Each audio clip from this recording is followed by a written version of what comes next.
ভৰলীপৰীয়া কন্যকা বহুমুখী পাম সুসংগঠিত আৰু ঐক্যবদ্ধভাৱে সেউজ বিপ্লৱৰ জৰিয়তে স্বাৱলম্বী হোৱাৰ অন্য এটি নাম কন্যকা। অসমৰ গ্ৰাম্য অৰ্থনীতিৰ ভেটি সুদৃঢ় তেতিয়াহে হ'ব যেতিয়া অব্যৱহৃত চন পৰি থকা মাটিবোৰত অসমৰ পৰিশ্ৰমী পাহোৱাল ডেকাই সুঠাম দেহৰ ঘাম মাটিত পেলাই ফচল উৎপাদনত মনোনিৱেশ কৰিব।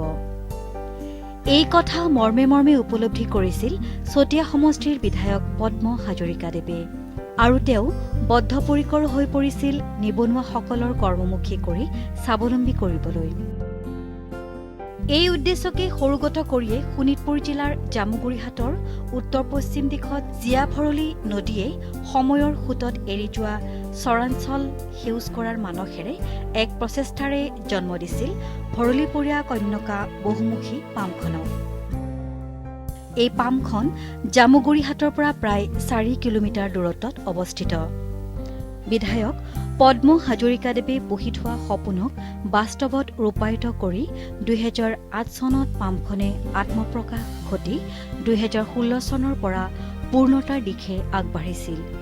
বৰ্তমানে মুঠ 9 কিলোমিটাৰ জোৰা সীমাত কাটা তাৰে বেৰা দি 2200 বিঘা মাটিকালিৰে আগুৰি আছে বৃহৎ কন্যকা বহুমুখী পামখন। এই পামখনত উৎপাদিত হয় কৃষিজাত সামগ্ৰী, ডায়েৰী পালন আৰু দুগ্ধজাত সামগ্ৰীৰ উৎপাদন, বয়নশিল্প, মৎস্যশিল্প ইত্যাদি। এক সুন্দৰ পৰিৱেশৰ মাজেৰে আমি আহি পালোহি ভৰলীপৰীয়া কন্যকা বহুমুখী পামলৈ। বিধায়ক পদ্ম হাজৰিকাদেৱৰ নিজৰ সৃষ্টিশীল চিন্তাৰে গঢ় লৈ উঠা এই পামখনত বৰ্তমান বহুত নিবনুৱা যুৱক যুৱতীয়ে জীৱিকাৰ সন্ধান বিচাৰি পাইছে। দৰ্শকসকল, মই বিৰাট এক্সাইটেড হৈ আছোঁ এই পামখন চাবলৈ। গতিকে ইয়াতনো কি কি পোৱা যায় চাওঁ আহকচোন। কৃষিজাত সামগ্ৰীৰ ভিতৰত আছে কুঁহিয়াৰ খেতি। কুঁহিয়াৰ খেতি সুবিশাল অঞ্চল আগুৰি কৰা হয়। প্ৰায় 30 বিঘা মাটিত কুঁহিয়াৰৰ খেতি কৰা হৈছে আৰু কুঁহিয়াৰ পেৰি গুৰু বনোৱা হয়।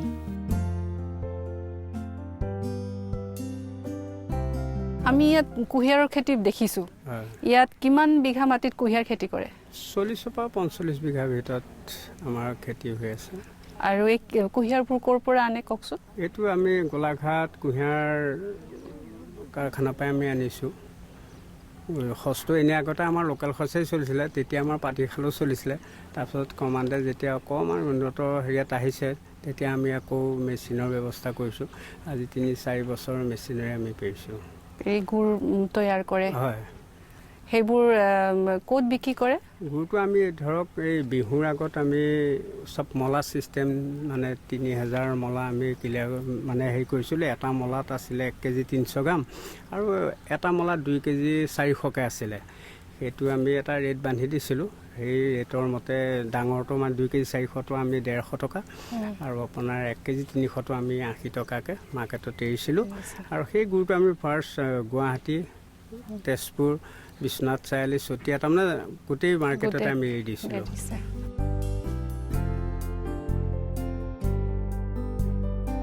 কলৰ খেতি 40 বিঘা মাটিত কৰা হৈছে। সৰ্বমুঠ 3000 জোপা কল আছে। বিভিন্ন জাতৰ থলুৱা প্ৰজাতিৰ কলৰ খেতি কৰা হয়। এই পামখনৰ পৰা উৎপাদিত কলে বৃহৎ বজাৰ এখন ল'বলৈ সক্ষম হৈছে।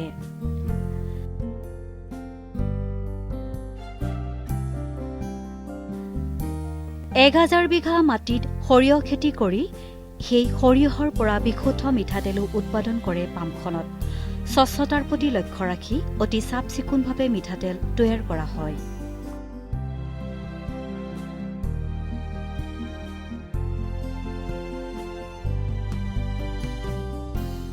এই যে আপোনালোকে দেখিলে যে আমাৰ কন্যকা মিঠাতেল উদ্যোগত প্ৰথমতে ইয়াত সৰিয়হ, কেঁচা সৰিয়হবিলাক ইয়াত দি দিয়া হয়, শুকান সৰিয়হ দি দিয়া হয় আৰু সৰিয়হখিনি এই মেচিনেৰে প্ৰথমটো এনেকৈ ওপৰলৈ লৈ গৈ ফাৰ্ষ্ট চেম্বাৰত গৈ তাত চাফা হয়। অলপ ৰৈ যোৱাখিনি দ্বিতীয় চেম্বাৰত গৈ চাফা হয় আৰু তৃতীয় চেম্বাৰত আকৌ গৈ সেইখিনি চাফা হয় আৰু লাষ্টৰ চেম্বাৰত সম্পূৰ্ণ ধূলি মাকতি যত যি শিল চিলবিলাক আছে সেইখিনি সম্পূৰ্ণ চাফা হৈ নেক্সট সিফালে য'ত পেৰা হয় সেইটো চাইডলৈ সিটো চাইডলৈ গুচি যায়। ধান খেতিও কৰে কন্যকাই। বিভিন্ন জাতৰ জহা ধানৰ খেতি কৰে। ইয়াৰ উপৰিও থলুৱা প্ৰজাতিৰ 200 বিঘা মাটিত বৰ কোমল, বৌচি, বেতগুচি, ৰঞ্জিত, আইজং ধানৰ খেতি কৰা হয়। কন্যকাত নাৰিকল, তামোল, আম, অমিতা, মধুৰিআম, আপেল, বগৰী, নেমু, আমলখি, লিচু, আদা, তিল, মৰাপাত, তিচি, মচুৰ দাইল, ৰহৰ দাইল, মটৰ মাহ, কচু, তৰমুজ, ৰঙালাও, বাদাম, ষ্ট্ৰবেৰী, জিকা আৰু 25 বিঘা মাটিত বিভিন্ন শাক পাচলিৰ খেতি কৰা হয়। বছৰৰ 12 মাহে পাচলিৰ খেতি কৰা হয়। ইয়াত কি খেতি কৰা হয়? ইয়াত আপোনাৰ শাক পাচলিৰ খেতি, জিকা খেতি, কবি, বিলাহী, ৰঙালাও, বেঙেনা, জলকীয়া আদি কৰি আদা খেতি আছে, কল বাগান আছে, বগৰী বাগান আছে, আম আছে, লিচু আছে। মোটামুটি আমি গোটেইখিনিয়ে কৰিছোঁ আৰু তৰমুজ খেতি কৰিছোঁ। এনেকৈ এইখিনি শাক পাচলিৰ খেতি কৰা হৈছে। ইয়াত এই ছেক্টৰটোত কেই বিঘা মাটি আছে? এই ছেক্টৰটোত আপোনাৰ মিনিমাম 500 বিঘা মাটি আছে। 500 বিঘা মাটি আছে। তাত আদা খেতিও আছে, আমাৰ যথেষ্ট আদা আছে, ৰহৰ মাহ আছে। এনেকৈ এইখিনি খেতি কৰা হৈছে। গৌপালন কৰিও কন্যকা বহুমুখী পামখনে লাভৱান হৈছে। ইয়াত জাৰ্চি গাই 61 গৰাকী, দেশী গাই 1048 জনী, গুজৰাটী মহ 6 জনী আছে। ক'ৰ পৰা আনিছে ইয়াত? এইটো আমাৰ বিহাৰৰ পৰা অহা। বিহাৰৰ পৰা অহা। আৰু ইয়াৰ মানে লোকেল যিবিলাক মহ থাকে আৰু এই বাহিৰৰ পৰা অহা মহৰ মানে গাখীৰৰ পাৰ্থক্যটো কিমান দিয়ে? গাখীৰৰ পাৰ্থক্য আছে। আমাৰ লোকেল যিবিলাক বাহিৰত থকা সেইবিলাকৰ গাখীৰ ধৰক 4 লিটাৰ 5 লিটাৰ, আৰু ইহঁতৰ যিটো বাহিৰৰ পৰা অহা আমাৰ এই গুজৰাটী মহটো 15 লিটাৰকৈ গাখীৰ হয়।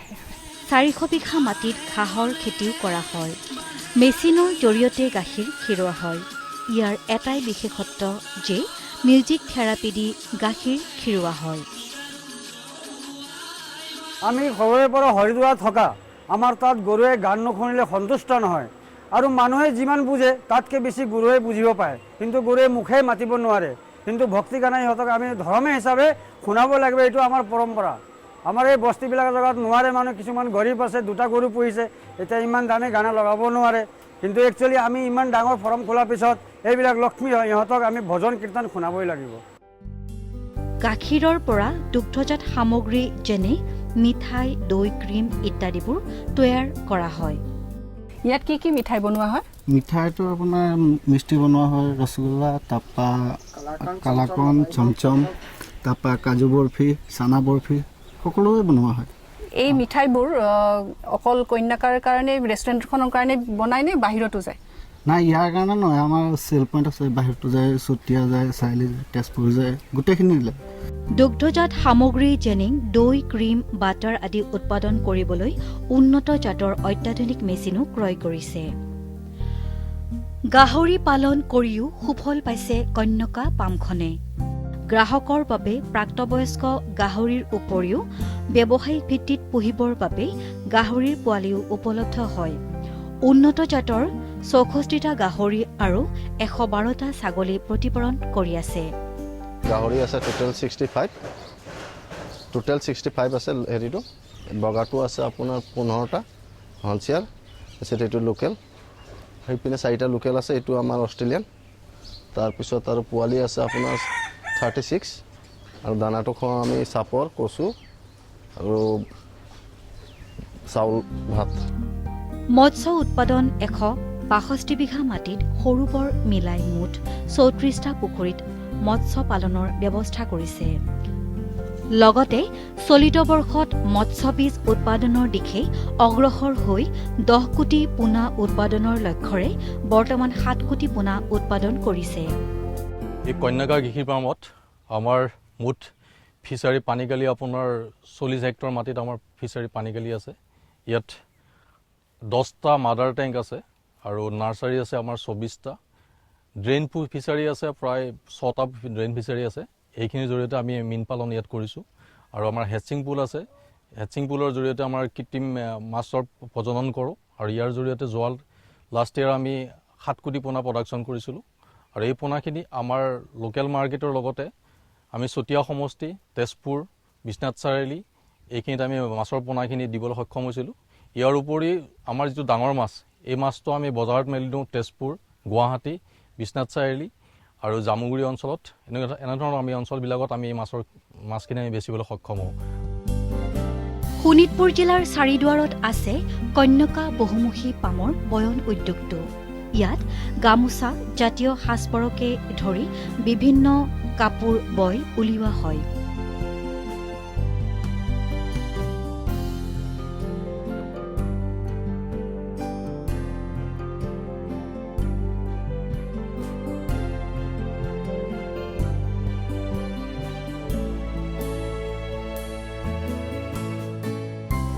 বাইদেউ আপুনি কি বনাই আছে? এইটো চাদৰ বনাইছোঁ। চাদৰ বনাইছে। আপুনি ইয়াতে কাম কৰা কিমান দিন হ'ল? মই ইয়াত প্ৰথম অপেনিঙৰ পৰা আছোঁ। 2019 চনৰ 16 আগষ্টত অপেনিং হোৱা, তাৰ পৰা আছোঁ। ভিতৰ পৰা আছে। আপুনি কি কি কাপোৰ বয়? চাদৰ মেখেলা চাদৰ বওঁ আৰু গামোচা, তাৰপৰা এনেকুৱা চেংগুৰ চাদৰ বওঁ, সেইবিলাক বয়। তাৰপিছত আকৌ নিজে এনেকৈ দখনাও বৈছোঁ এসাঁজ। মই স্বাগতা মল্লিকা বৰুৱা। মই কন্যকা বস্ত্ৰতাঁত হস্তশিল্পত মেনেজাৰিয়েল পোষ্টত আছোঁ। আপুনি আমাক জনাওকচোন ইয়াত কিমান শাল আছে, কিমানগৰাকী মহিলাই কাম কৰি আছে? আমাৰ ইয়াত মুঠতে 100খন শাল আছে আৰু সিমানগৰাকী শিপিনী আছে। আমি যিহেতু ফিল্ডতো কাপোৰ দিওঁ, চব মিলাই আমাৰ 1200মান আছে, ফিল্ড আৰু ইয়াত মিলাই। আৰু মানুহবোৰে ইয়াতে কিনিবলৈ আহেনে কাপোৰবোৰ? আমাৰ চেল পইণ্ট ইয়াত এটা আছে, জামুগুৰিত আছে, চতিয়াত আছে, নাগশংকৰত আছে, বহুত জেগাত আছে। আৰু ইয়াৰ মহিলাসকলক আপোনালোকে দৰমহা হিচাপত দিয়েনে? দৰমহা মানে এওঁলোকে পাৰ পিচ যিমানখিনি বয় তেনেকৈ চব বস্তুৰ প্ৰত্যেকটো প্ৰডাক্টৰ এটা মাননি আছে, সেই হিচাপে যিমানখিনি বয় সেই হিচাপে পায়। কন্যকা বহুমুখী পামখনত নতুনকৈ সংযোজন কৰা হৈছে কন্যকা ৰেষ্টুৰেণ্ট। কন্যকাত যোৱা দৰ্শনাৰ্থীৰ বাবে সেৱা মনোভাৱেৰে এই ৰেষ্টুৰেণ্টখন খোলা হৈছে। কন্যকা পামখনতেই উৎপাদিত হোৱা সামগ্ৰীসমূহৰ পৰা ৰেষ্টুৰেণ্টৰ খাদ্য সামগ্ৰী প্ৰস্তুত কৰা হয়। ইয়াত অসমীয়া খাদ্য, অন্যান্য ইণ্ডিয়ান ফুড, চাইনিজ ডিছেছ এই সকলোবোৰৰ খাদ্যৰ জুতি ল'ব পাৰি। কন্যকা ৰেষ্টুৰেণ্টখনত মানে বাহিৰৰ পৰা ফুৰিবলৈ অহা মানে আমাৰ যিখন কন্যকা ফাৰ্ম এখন, সেই ফাৰ্মৰ কাৰণে ফুৰিব অহা মানে মানুহৰ মাজত মানে চোৱা চিতা কৰা, সেই সময়ত মানে কেতিয়াবা ভোকৰ অনুভৱ হয়, পিয়াহৰ অনুভৱ হয়, সেইকাৰণে ছাৰে এটা সেই পৰিৱেশটো চাই ইয়াত ৰেষ্টুৰেণ্টৰ আৰম্ভ কৰিছে। আৰু ইয়াত আহি আপুনি যিখিনি খাব বিচাৰে তেনেকুৱা ফাষ্টফুড চাইজৰ হওক বা ভাতৰ ব্যৱস্থা, ৰুটিৰ ব্যৱস্থা কৰা হৈছে। ইয়াত আপুনি আহি অৰ্ডাৰ কৰি নিজে খাব পাৰিব।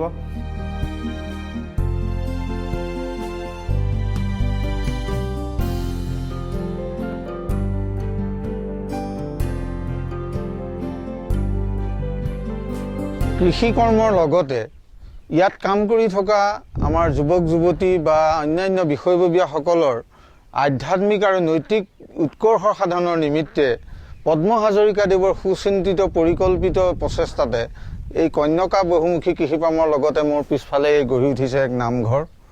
গুৰু দুজনাৰ সৃষ্টিৰ অনুপম সৃষ্টি এই নামঘৰৰ জৰিয়তে আমাৰ পামৰ কৰ্মকৰ্তাসকলৰ উপৰিও অঞ্চলটিৰ এক আধ্যাত্মিক বাতাবৰণ গঢ়ি তোলাৰ নিমিত্তে তেখেতৰ এই প্ৰচেষ্টা সদায় আমি স্মৰণীয় হৈ থাকিব।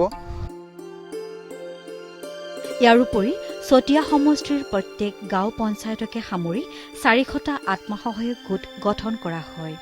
এই গোটবোৰৰ জৰিয়তে 4000জন নিবনুৱাই কৰ্ম সংস্থাপন পাইছে। এই গোটসমূহত গোপালন, মৎস্য পালন, গাহৰি পালন, ছাগলী পালন, হাঁহ কুকুৰা পালন আদিৰে স্বাৱলম্বী হ'বলৈ উদ্যোগ লোৱা হৈছে আৰু মুখ্যমন্ত্ৰী সমগ্ৰ গ্ৰাম্য উন্নয়ন যোজনাৰ অধীনত আৰ্থিক সাহায্য প্ৰদানৰ ব্যৱস্থা কৰা হৈছে। ইয়াৰে দুটা গোটৰ সৈতে আমি কথা পাতিছিলোঁ। আহকচোন তেওঁলোকৰ কাৰ্যক্ৰমণিকাৰ বিষয়ে জানো।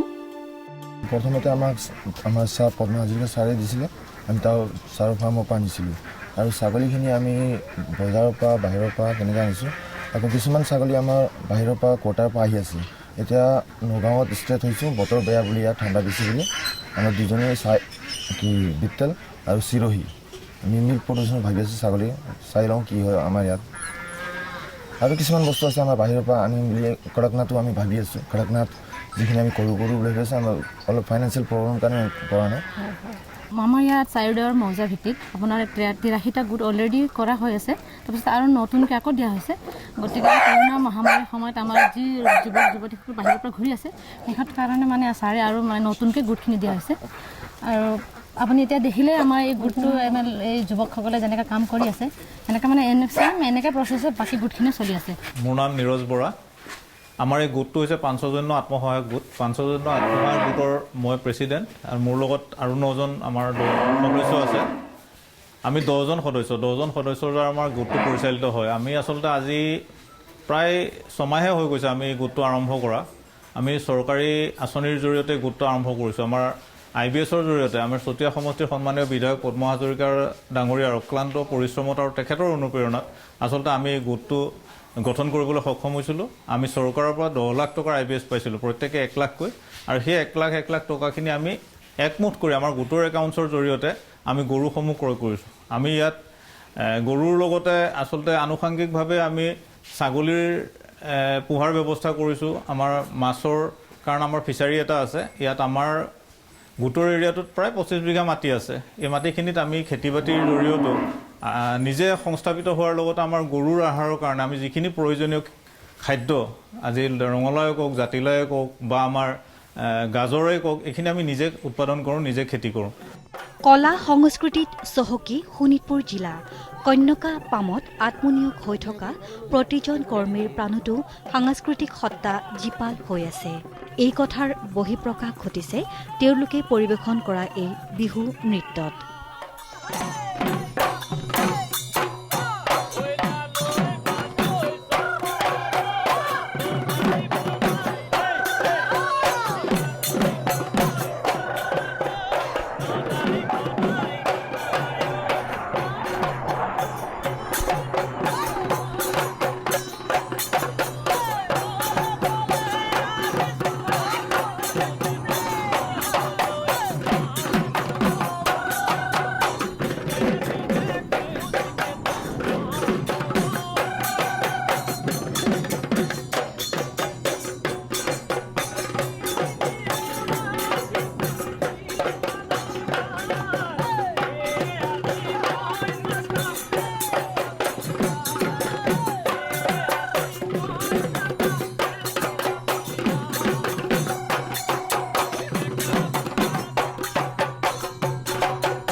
নিবনুৱা সমস্যাৰে জৰ্জৰিত অসমত কৰ্ম সংস্কৃতি গঢ়ি নিয়োগৰ ব্যৱস্থা কৰাত কনক্যা পামখনে 100% কৃতকাৰ্য হৈছে। আহকচোন আমি তেওঁৰ মুখেৰে জানো তেওঁৰ সপোন বাস্তৱায়িত হোৱা কন্যকাৰ সফলতাৰ আঁৰৰ কাহিনী। এই কন্যাকাৰ সৃষ্টিৰ ভাৱটো আপোনাৰ মনলৈ কেনেকৈ আহিল আৰু এই কন্যাকাৰ অৰ্থ কি বাৰু? কন্যাকাৰ অৰ্থটো এনেকুৱা যে শ্ৰাৱণ মুনিৰ জীয়ৰী, পালিতা জীয়ৰী কন্যাকা। কন্যাকাই শিৱদেৱতাক স্বামী হিচাপে পাবৰ কাৰণে তেওঁ আৰাধনা কৰিলে আৰু তেওঁ এনেকৈ নেৰানেপেৰাকৈ আৰাধনা কৰিলে। পাৰ্বতীয়ে দেখিলে যে আমাৰ বোমভোলা শিৱদেৱতাক স্বামী হিচাপে পাই যাব যেনেকৈ আৰাধনা কৰিছে, গতিকে পাৰ্বতীয়ে পলিটিক্স আৰম্ভ কৰিলে।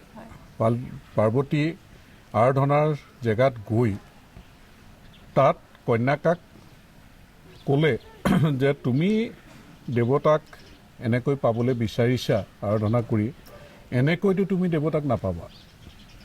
তোমাৰ চকুলোৰে তুমি বিশ্বনাথ ঘাটৰ বৰলা শিলটো স্পৰ্শ কৰিব লাগিব ব্ৰহ্মপুত্ৰৰ, আৰু তেতিয়াহে তুমি শিৱদেৱতাক স্বামী হিচাপে পাবা।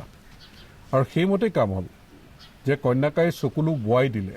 চকুলো বৈ আহিছিল বিশ্বনাথ ঘাটলৈ, কিন্তু বাটতে পাৰ্বতীয়ে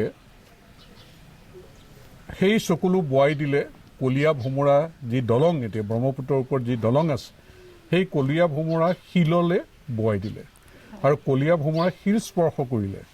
আৰু সেই কন্যাকাৰ চকুলো যে বৈ আহিছিল সেইখনেই হ'ল ভৰলী নদী, যি ভৰলী পাৰত আমি এতিয়া কন্যাকা ফাৰ্ম পাতিছোঁ। সেই ভৰলী নদীখনৰ সৃষ্টিৰ আঁৰত কন্যাকাৰ চকুৰ পানী। আৰু মোৰ মনলৈ যিটো আশা, যিটো মই সপোন লৈ পদক্ষেপ লৈছোঁ যে মই 96 চনত বিধায়ক হৈছোঁ যে অসমৰ বহু যুৱক যুৱতী তেওঁলোকে নিবনুৱা হৈ কটাব লগা হৈছে বা চৰকাৰৰ ঘৰৰ কেইটামান চাকৰিয়ে অসমৰ নিবনুৱা সমস্যা সমাধান কৰিব নোৱাৰে এইটো মোৰ অনুভৱ আৰু সেইকাৰণেই যে আমি কৰ্মসংস্কৃতিৰ জৰিয়তে উৎপাদনমুখী এক যাত্ৰা যে কন্যাকাৰ জৰিয়তে আমি সংগঠিত ৰূপত অৰ্থনৈতিক বিপ্লৱ কৃষি বিপ্লৱ কৰিবলৈ এটা পৰিকল্পনা কৰি আগবাঢ়িলোঁ আৰু কন্যাকাৰ এই যাত্ৰাৰে আমি যাতে নিবনুৱাৰ চকুলো মুচিব পাৰোঁ কন্যাকাৰ চকুলোৱে ভৰলী নদীৰ সৃষ্টি আৰু কন্যাকাৰ নামেৰে আমি যাত্ৰা কৰিছোঁ নিবনুৱাৰ চকুলো মুচিবৰ কাৰণে আৰু আমি দেখিছোঁ যে পথাৰ এখন আছে বজাৰখন আছে যে ইয়াত মাত্ৰ আমি কৰ্ম কৰিবলৈ লাজ পাব নালাগে আমাৰ ল'ৰা ছোৱালীখিনিক কৰ্মৰ মাজেৰে সংস্থাপিত হ'বৰ কাৰণে তেওঁলোকক সা সুবিধা কৰি দিব লাগে গতিকে মই এগৰাকী বিধায়ক হিচাপে যিমানখিনি পৰা যায় চৰকাৰী আঁচনি বা সামাজিকভাৱে এটা পৰিৱেশ কৰি নিবনুৱাসকলক কৰ্মমুখী কৰিবৰ কাৰণে এটা পৰিকল্পনা লৈ 2008 চনতে কন্যাকাৰ জৰিয়তে এটা যাত্ৰা কৰাৰ সপোন দেখিলোঁ আৰু সেই সময়তে এই অঞ্চলটো আজি যি 2000 বিঘাৰ ওপৰ মাটিৰে কন্যাকা বহুমুখী পাম হৈছে এই অঞ্চলটোত সন্দেহজনক কিছু মানুহে এই জেগাবিলাক দখল কৰিছিল বা ইয়াত আমাৰ থলুৱা মানুহৰ লগত অলপ সংঘাতৰ পৰিৱেশ সৃষ্টি হৈছিল তেতিয়া মই বিধায়ক হিচাপে আমাৰ মানুহখিনিক লগত লৈ ইয়ালৈ যেতিয়া আহি সেই লোকসকল যিসকলে এই মাটি বেদখল কৰিবলৈ আহিছিল তেওঁলোকক বাধা দিয়া হৈছিল আৰু তেওঁলোকৰ লগত এটা বুজা পৰা হৈছিল যে তোমালোকে এইখিনিৰ পৰা আগলৈ নাহিবা আৰু তেতিয়াই আমি ঢাপ মাৰিছিলোঁ আচলতে এটা সীমা মাৰি দিছিলোঁ যে তোমালোকে এইখিনিৰ পৰা নাহিবা কিন্তু 2008 চনৰ পিছত তেওঁলোক আৰু আগুৱাই আহি থাকিল আৰু তেতিয়া যিহেতু আমাৰ চৰকাৰ আমাৰ স্বাৰ্থত চিন্তা কৰা কথাবিলাকত তেওঁলোকে বৰ গুৰুত্ব দিয়া নাছিলে থলুৱা মানুহৰ স্বাৰ্থত মই চেষ্টা কৰিছিলোঁ কিন্তু পৰা নাছিলোঁ কিন্তু 2016 চনত শাসকীয় দলৰ বিধায়ক হিচাপে মই যেতিয়া নিৰ্বাচিত হ'লোঁ আৰু থলুৱাৰ স্বাৰ্থ সুৰক্ষিত কৰাৰ প্ৰতিশ্ৰুতিৰে যিহেতু আমাৰ চৰকাৰখন গঠন হৈছিল আৰম্ভণিতে আমাৰ মে' মাহত চৰকাৰ হৈছে আমি ছেপ্টেম্বৰৰ 2 তাৰিখে কন্যাকাৰ যাত্ৰা আকৌ আৰম্ভ কৰিলোঁ ইয়াত আমি এই মাটি পুনৰ দখল কৰিবৰ কাৰণে আমি আগবাঢ়ি আহিলোঁ আমাৰ থলুৱা যুৱকসকলক লৈ আৰু সেইমতে আজিৰ পৰ্যায়ত যে এই যে যাত্ৰা আমি কৰিলোঁ আজিৰ পৰ্যায়ত এই ফাৰ্মখন আমি মৎস্য পালন গাহৰি পালন গো পালন বা বিভিন্ন খেতি বাতিৰ জৰিয়তে আমি মাছ মাংস গাখীৰ উৎপাদনৰ জৰিয়তে আৰু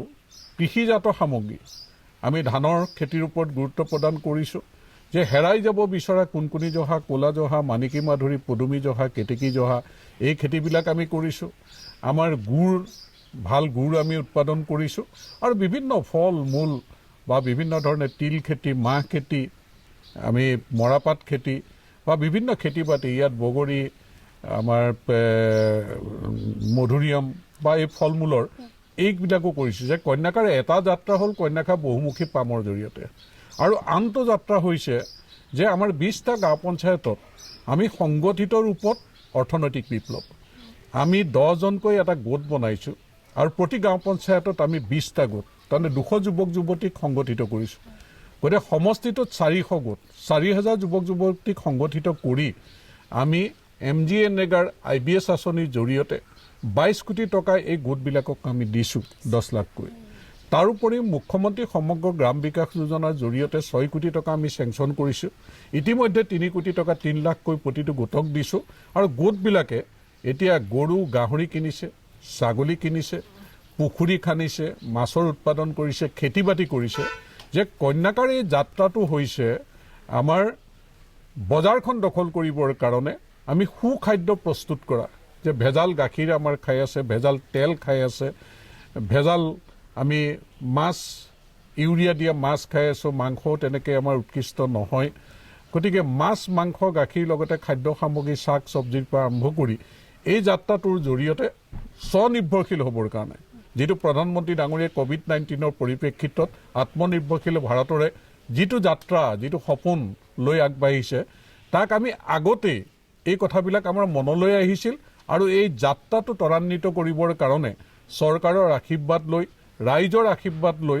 আমি বৰ্তমান সময়ত 4,000 যুৱক যুৱতীক সংগঠিত ৰূপত অৰ্থনৈতিক বিপ্লৱ আমি আৰম্ভ কৰিছোঁ আৰু আপোনালোকে গম পাইছে যে চকীঘাটত আমি সন্দেহজনক নাগৰিকে যিবিলাক মাটি দখল কৰিছিল ভোটাৰ লিষ্টত ইয়াত নাম নাছিল তেওঁলোকক উচ্ছেদ কৰি চাৰিবাৰকৈ উচ্ছেদ কৰি যেতিয়া আমি পৰা নাছিলোঁ আমাৰ যুৱকক সংগঠিত কৰি 52টা গোট 10জনকৈ 520জন যুৱকক আমি মাটি বাৰী দি তাতো কৃষিকৰ্ম কৰি পেলাই আমাৰ মাটি ভেটি ৰক্ষা কৰিবৰ কাৰণে আমি আগবাঢ়িছোঁ বিশাল ভৰলীপৰীয়া কন্যকা পামক জনম দি প্ৰতিপালন কৰি বলিষ্ঠ পদক্ষেপ লৈ সেউজ বিপ্লৱৰ সূচনা কৰোতা বিধায়ক পদ্ম হাজৰিকাদেৱৰ মাতৃভূমিৰ প্ৰতি থকা প্ৰেমৰ এয়াই এক জ্বলন্ত উদাহৰণ ভৰলীপৰীয়া কন্যাকা বহুমুখী পামখন ঘূৰি ঘূৰি কেনেকৈ যে সময় পাৰ হৈ গ'ল গমেই নাপালোঁ এতিয়া আপোনালোকৰ পৰা বিদায় ল'ব লাগিব পৰৱৰ্তী সময়ত বেলেগ এখন ঠাইলৈ নিয়াৰ প্ৰতিশ্ৰুতিৰে আজিলৈ আহিছোঁ